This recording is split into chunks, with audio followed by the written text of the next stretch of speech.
Scary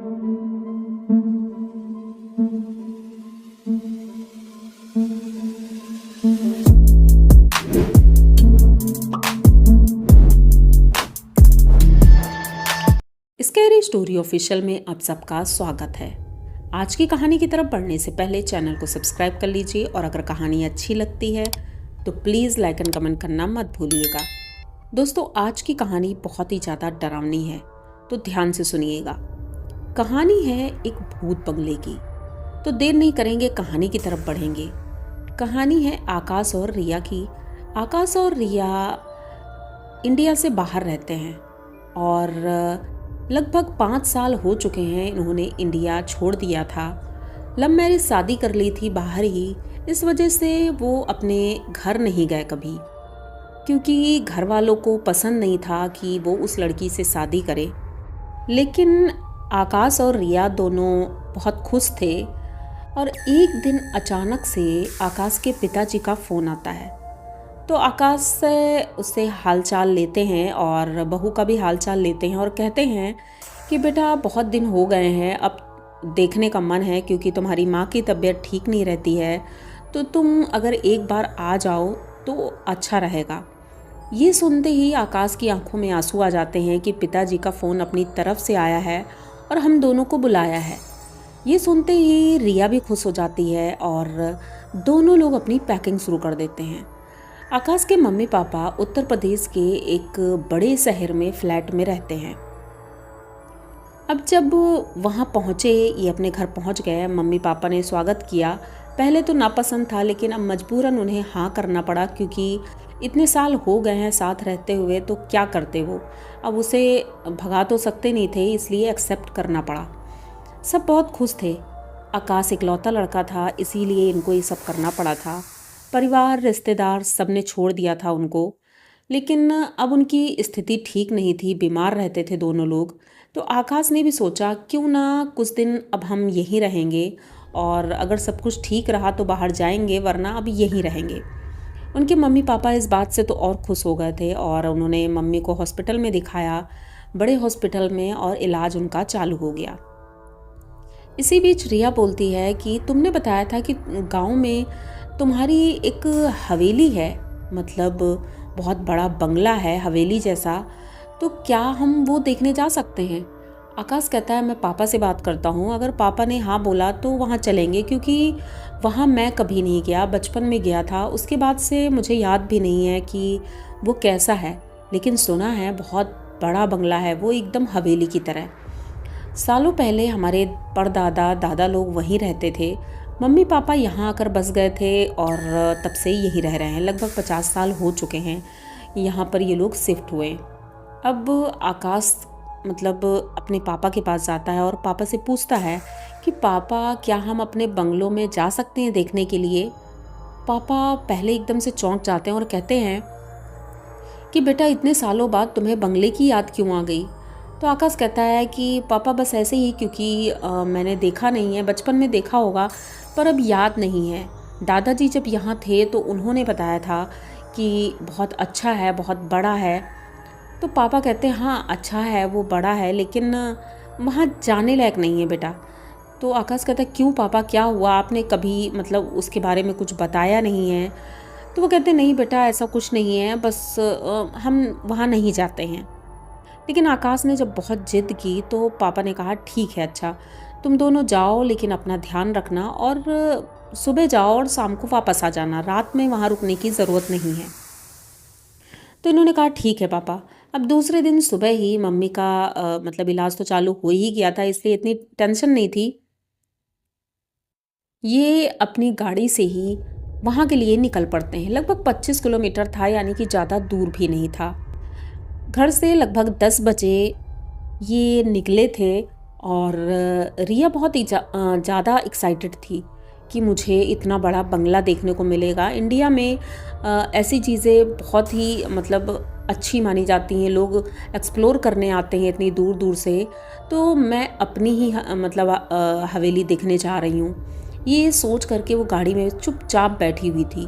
आकाश drive कर रहा था और लगभग आधे घंटे बाद ये पहुंच जाते हैं वहाँ पर, क्योंकि उधर ज़्यादा रस नहीं था, इसलिए गाड़ी आराम से वहाँ पहुँच गई। गांव पहुँचते हैं तो गांव के किनारे मतलब कोई ज़्यादा घर नहीं थे, क्योंकि गांव थोड़ा दूर था और इनकी जो मतलब हवेली थी वो गांव से बाहर थी। ये दूर से देखता है, आकाश कहता है कितना सुंदर बंगला है हमारा, एकदम हवेली जैसा बहुत बड़ा। बाहर ग्राउंड है और अंदर इतना बड़ा बंगला है, उसमें जाने कितने ही कमरे होंगे, क्योंकि आकाश को भी अभी क्लियर नहीं था।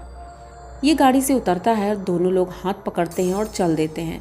तभी रिया देखती है कि मतलब वहाँ पर जो सिक्योरिटी गार्ड था, उनके पापा ने एक सिक्योरिटी गार्ड वहाँ रखा था, लेकिन वो वहाँ नहीं दिख रहा था। तो रिया कहती है कि पापा ने तो बोला था कि वहाँ सिक्योरिटी गार्ड होगा। तो आकाश कहता है हो सकता है इधर उधर गया होगा। तो ये दोनों जाते हैं गेट के पास। बहुत बड़ा गेट था, धीरे से हाथ लगाते हैं तो गेट खुल जाता है, जबकि गेट बहुत भारी था। गेट खुल जाता है, ये दोनों अब बंगले के अंदर जाते हैं। देखते हैं तो सुंदरता तो बहुत थी क्योंकि हरियाली थी, लेकिन जो बंगला था वो अब बहुत पुराना हो गया था, खंडर जैसा लग रहा था। इनके कदम थोड़ी देर वहाँ पर रुकते हैं और ये धीरे धीरे अब चल पड़े थे अपने बंगले की तरफ। आगे बढ़ रहे थे, धूप बहुत तेज़ थी, तो रिया दौड़ करके जाती है, बरामदे में खड़ी हो जाती है और बरामदे से होकर के एक दूसरा गेट था जो घर के अंदर जाता था। तो ये वहाँ खड़ी थी और कहती है यहाँ तो ताला लगा है, अंदर कैसे जाएंगे। आकाश इधर उधर देखता है, तब तक सिक्योरिटी गार्ड आ जाता है। उससे पूछते हैं कि भैया आप कहाँ चले गए थे। तो वो कहता है अरे वो वॉशरूम गया था। तो कहते हैं अरे वॉशरूम तो अंदर भी है, तो आप बाहर कहाँ गए थे। वो कुछ बोलता नहीं है, चाबी दे देता है और कहता है कि साहब आप थोड़ा संभाल के जाइएगा, क्योंकि पुरानी बिल्डिंग है, कुछ भी हो सकता है। तो आकाश कहता है ठीक है, हम अपना ध्यान रखेंगे। ये जैसे ही मतलब ताला खोलता है तो अंदर से एक अजीब सी आवाज़ आती है।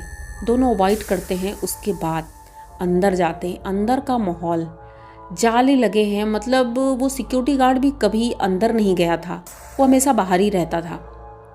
अंदर जाले लगे थे, सोफे जो पड़े थे उसमें चद्दर में इतनी धूल थी, ऐसा लग रहा था लगभग सालों से यहाँ कोई आया ही नहीं है। रिया पूरी बंगले को बहुत अच्छे से देख रही थी, बहुत खुश नज़र आ रही थी। आकाश भी देख रहा था क्योंकि इतने सालों बाद आए थे।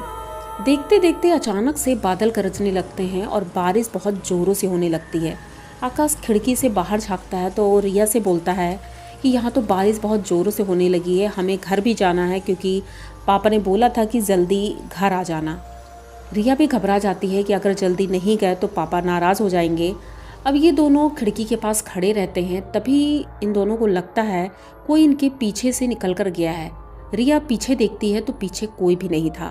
अब अंधेरा हो चला था, लगभग 7:30 बज चुका था। ये दोनों बहुत घबरा रहे थे और सोच रहे थे कि अगर घर नहीं पहुँचे तो पापा बहुत ज़्यादा गुस्सा करेंगे।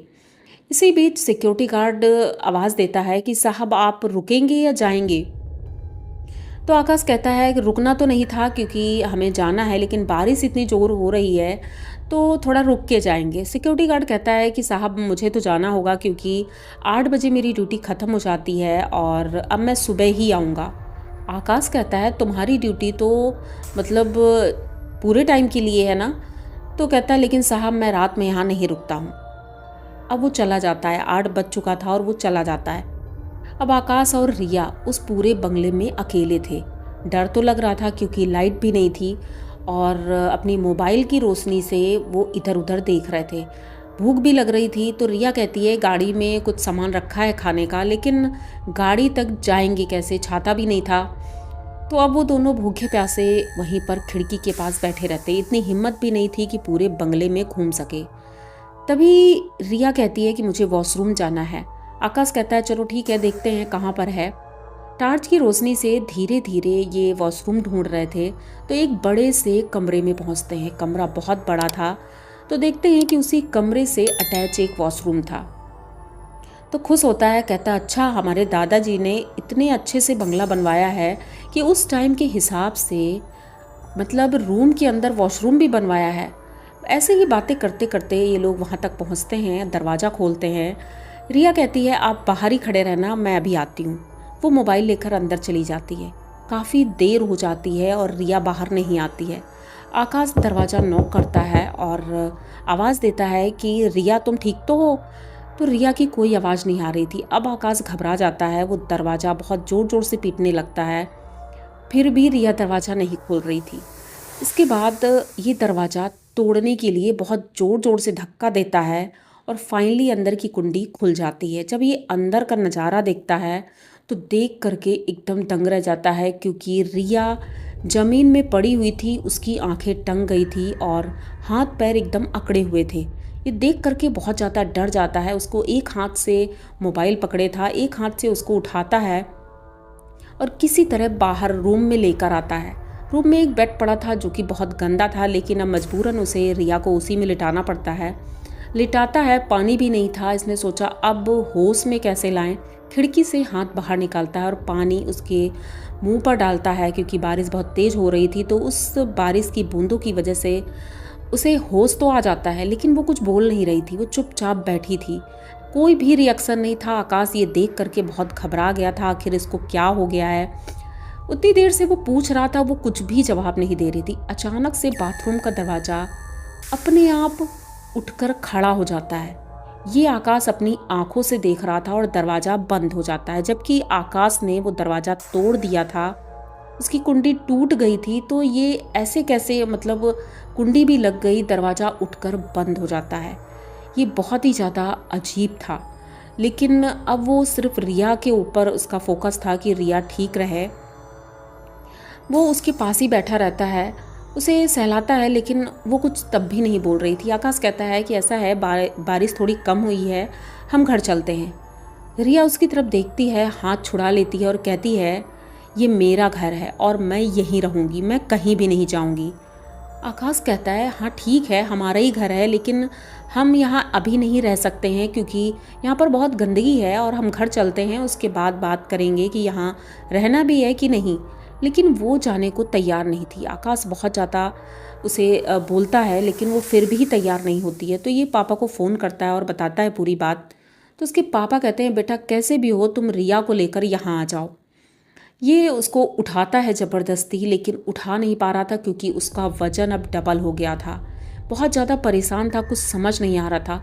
ये दरवाजे तक जाता है देखने के लिए कि अगर बाहर कोई हो तो उससे हेल्प ले लेंगे, लेकिन बाहर कोई भी नहीं था। तभी अचानक से किसी के हंसने की आवाज़ आती है। ये पीछे मुड़कर देखता है तो रिया वहाँ नहीं थी।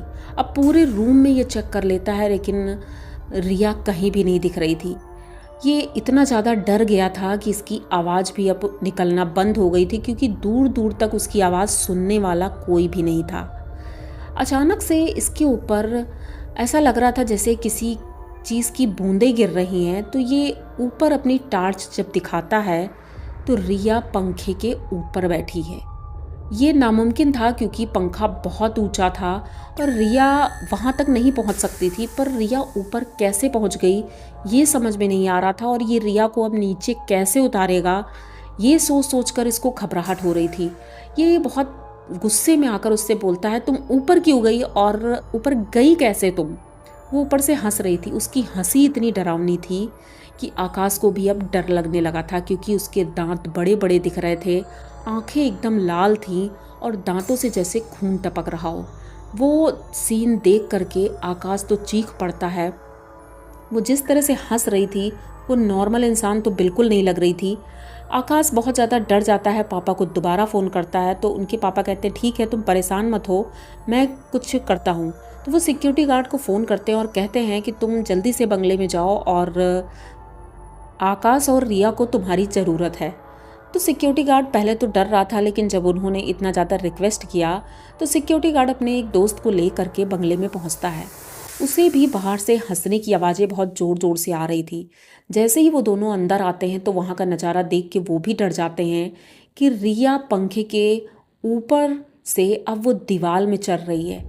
ये देख करके वो तो बहुत ज़्यादा डर जाता है, भागने लगता है। लेकिन आकाश रोते हुए उनको रोकता है कि आप लोग प्लीज़ हमारी हेल्प करो, क्योंकि ये मैं अकेले नहीं संभाल सकता हूँ।